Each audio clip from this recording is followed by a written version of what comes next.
Hello, my name is Christian Armstrong, and I'm an emerging speaker who talks about succeeding with autism and overcoming adversity. When I was about 7 years old, around there, I was diagnosed with autism.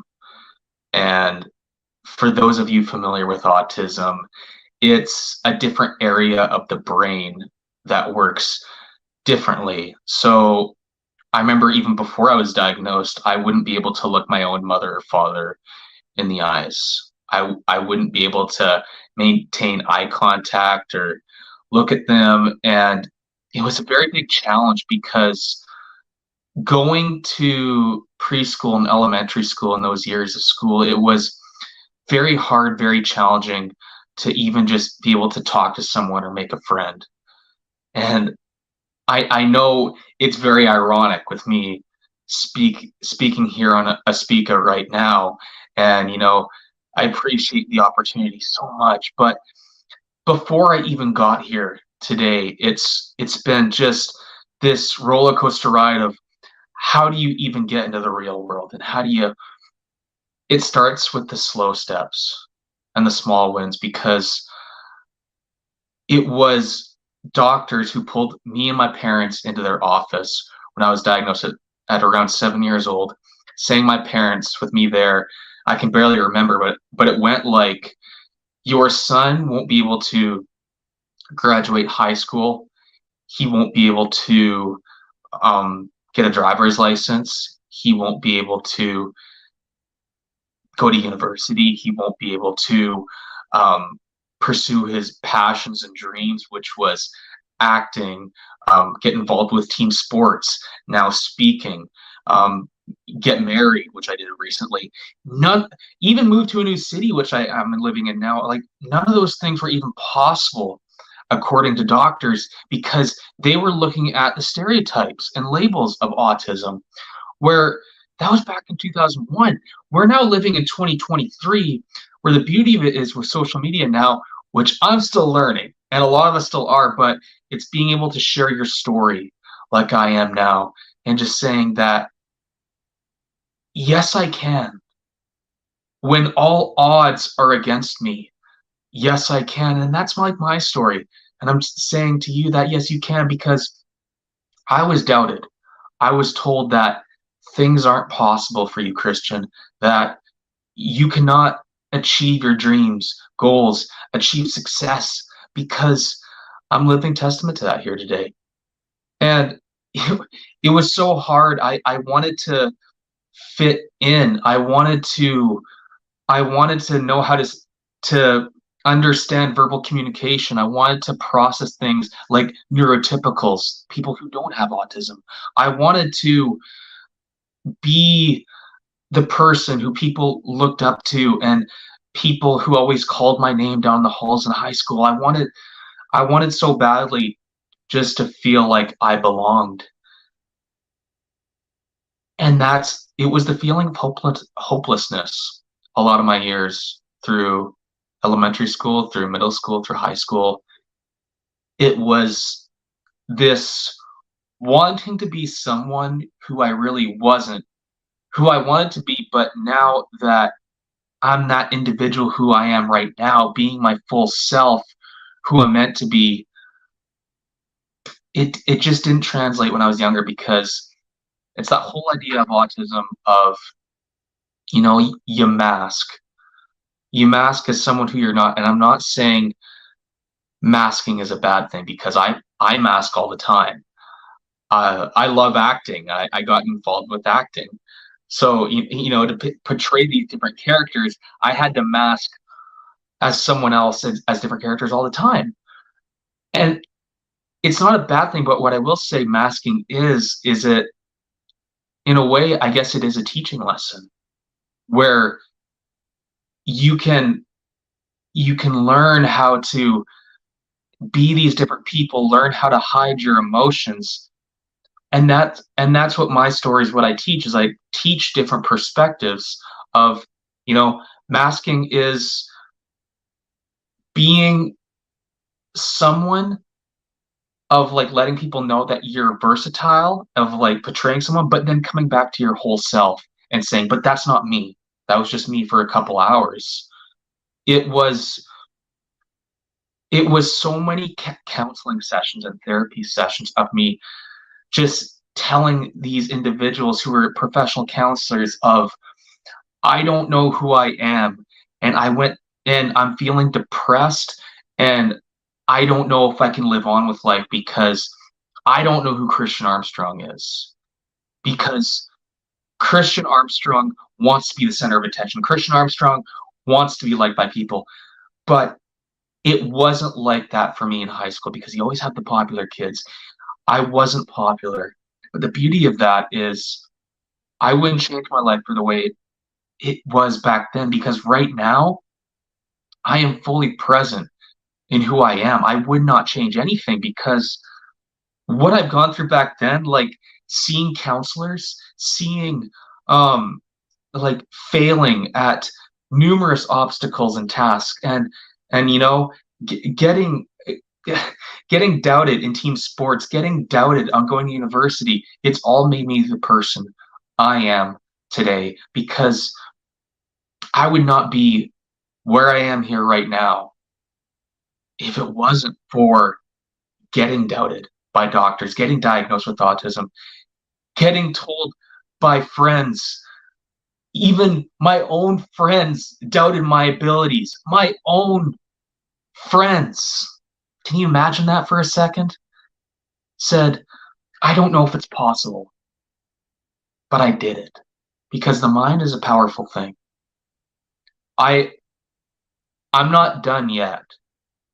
And I only wish this for you in your life is, what do I call true success? Well, true success is doing something you love, and you don't have to ace it. You don't have to be a pro at it, because I'm not. Like I said earlier, social media is a game for me. It's I'm learning new things all the time. Um, I say my life's been a roller coaster journey because it has. I when I was when I was about 13, 14 years old, I wanted to play in the NFL, even the CFL, for those who know what I'm talking about, Canadians out there.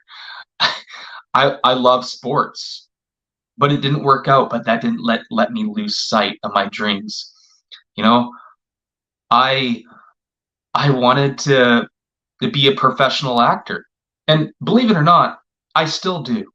I never lost hope of those dreams. But I remember there was this time where I was going to acting school in Vancouver, here in BC, Canada, a couple of years ago, actually, where I was just severely depressed. And for those who can relate, I wanted to end my life.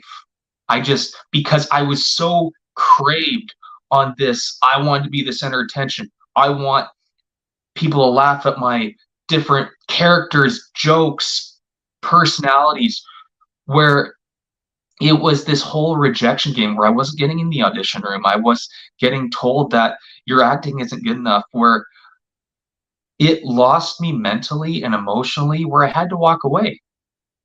And what I want to encourage you is, it is okay to take a break and walk away sometimes, like what I call in sports terms, time out. It's okay to take a second in the corner and say time out.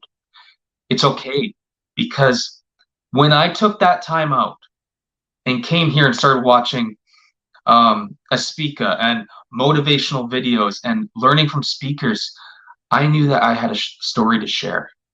I knew that I had a story where it could impact families and kids and students and athletes in the world who are diagnosed with autism, even if you're not diagnosed with autism, that you have a story to share, no matter what your background is or what you've had hardships with or hurdles, that your life has meaning.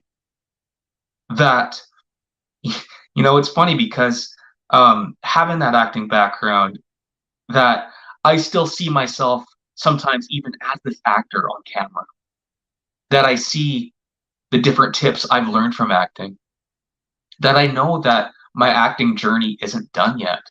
And the beauty thing about what I'm sharing in my story is just because you take a time out or walk away from something, it doesn't mean that journey or that chapter in your life is over. It just means it's time to take a break and come back to it maybe 10 or 20 years down the road. This journey in autism we've been told too long of autism as a disability. And I'm not saying disability is a bad word, hear me out.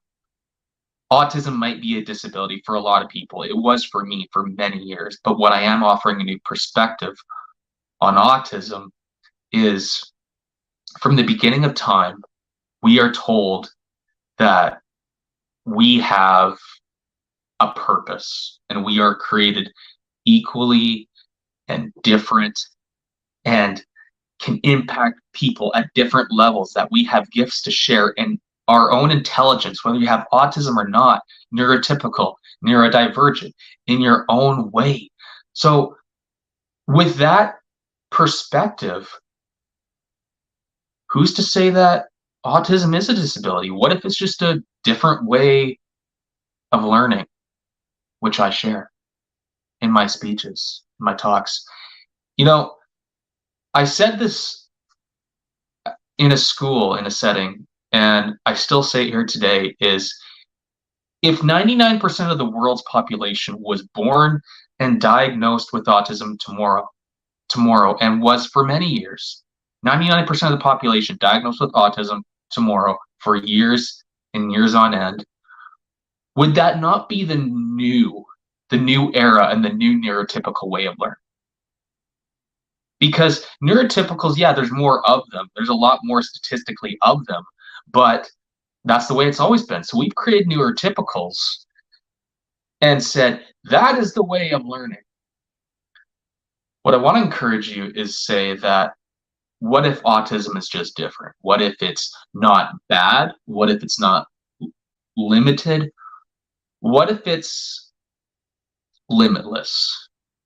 That you're able to learn more, even if it's at a slower pace, if you're able to learn differently. My story has never been easy. In fact, I didn't want to be who I was back then. I thought Christian Armstrong was a failure.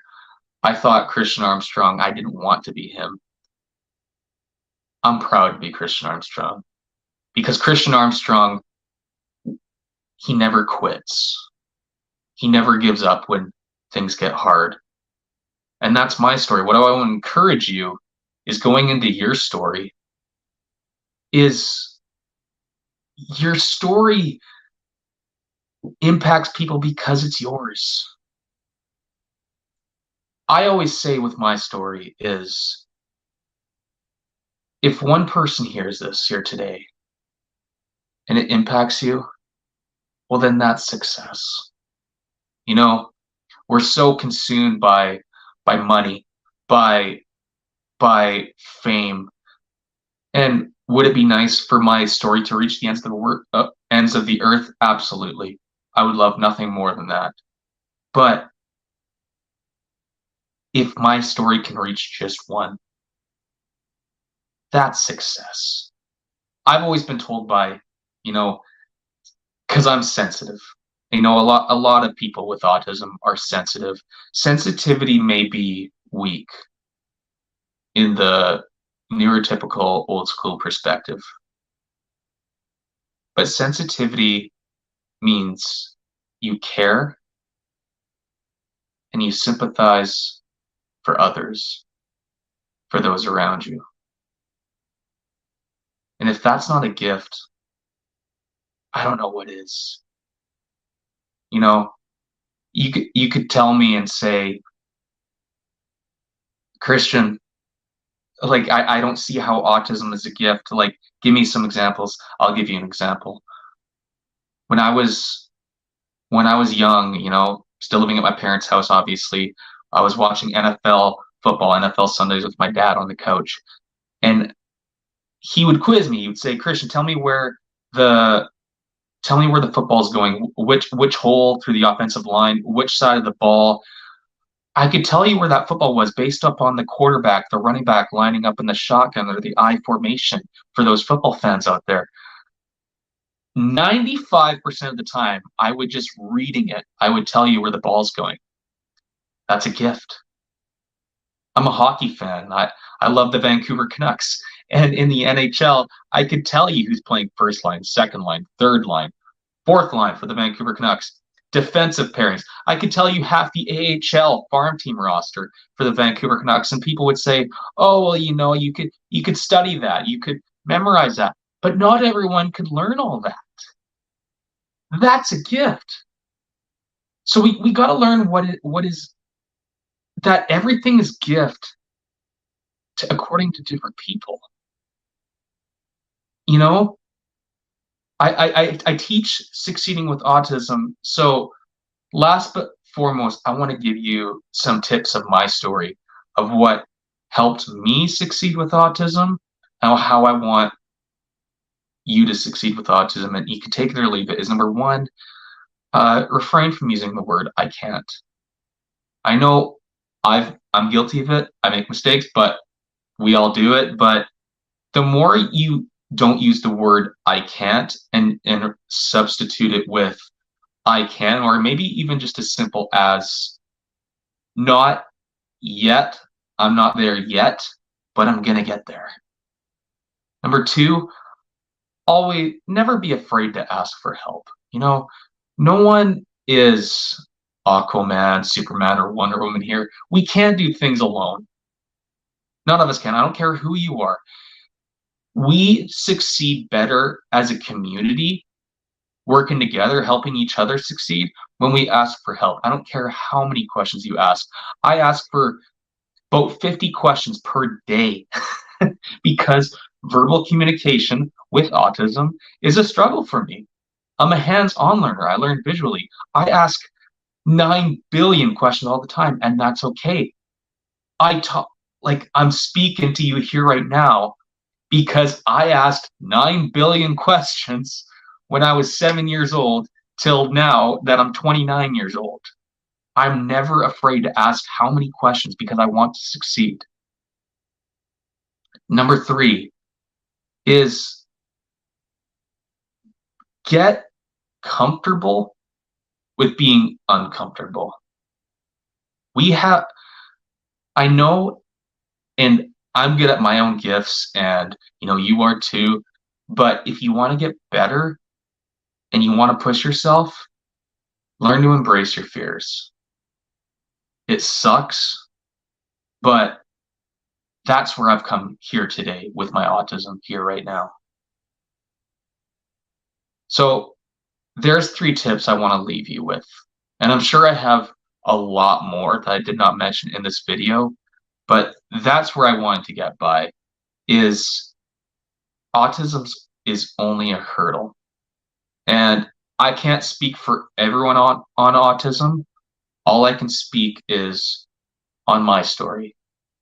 We're all different, and I'm different, and I'm here for different reasons. And I hope that my story inspired you to push you on further, that whatever you've gone through, that you're more than what people say about you, and don't let people label or stereotype you, because you got this. And I believe in you.